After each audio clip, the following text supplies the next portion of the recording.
ఓటర్లు ఎలాంటి ప్రలోభాలకు లోను కాకుండా తమ ఓటు హక్కును వినియోగించుకోవాలని ఆర్డీఓ రవిశంకర్ రెడ్డి అధికారులతో కలిసి మన ఓటు మన హక్కు కార్యక్రమ ర్యాలీని జెండా ఊపి ప్రారంభించారు. శ్రీకాళహస్తి బాబు అగ్రహారం నుంచి ఆర్బీఎస్ ఎడ్పీ బాలుర ఉన్నత పాఠశాల వరకు ప్రజలకు అవగాహన కల్పిస్తూ ర్యాలీ నిర్వహించారు.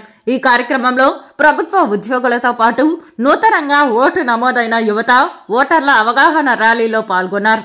ఈ సందర్భంగా ఆర్డీఓ రవిశంకర్ రెడ్డి మాట్లాడుతూ మన ఓటు మన హక్కు కార్యక్రమం ర్యాలీని నేడు ప్రారంభించామని, తమకు ఉన్న ఇక 4 మండలాలలో ఈ కార్యక్రమాన్ని ప్రతిరోజు నిర్వహిస్తూ ఓటర్లకు అవగాహన కల్పిస్తామని తెలియజేశారు.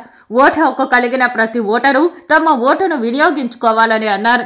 యువ ఓటర్లు తమ ఓటు హక్కును వినియోగించుకొని ఓటర్లను చైతన్యపరచాలని పేర్కొన్నారు. తమ ప్రాంతంలో ఏ పోలింగ్ బూతులలో గత ఎన్నికల్లో ఓటు శాతం తక్కువ అయ్యిందో ఆ ప్రాంతాలలో ఈ ఓటు అవగాహన ర్యాలీ నిర్వహించి ప్రజలను చైతన్యపరిచి 100% ఈ పర్యాయం ఎన్నికల్లో ఓట్లు నమోదయ్యే విధంగా ప్రజలకు అవగాహన కల్పిస్తున్నామని అన్నారు. ఈ కార్యక్రమంలో శ్రీకాళహస్తి తహసీల్దార్ జనార్దన్ రాజు, తొట్టంబోడి ఎంఆర్ఓ మరియు బూత్ స్థాయి అధికారులు తదితరులు పాల్గొన్నారు.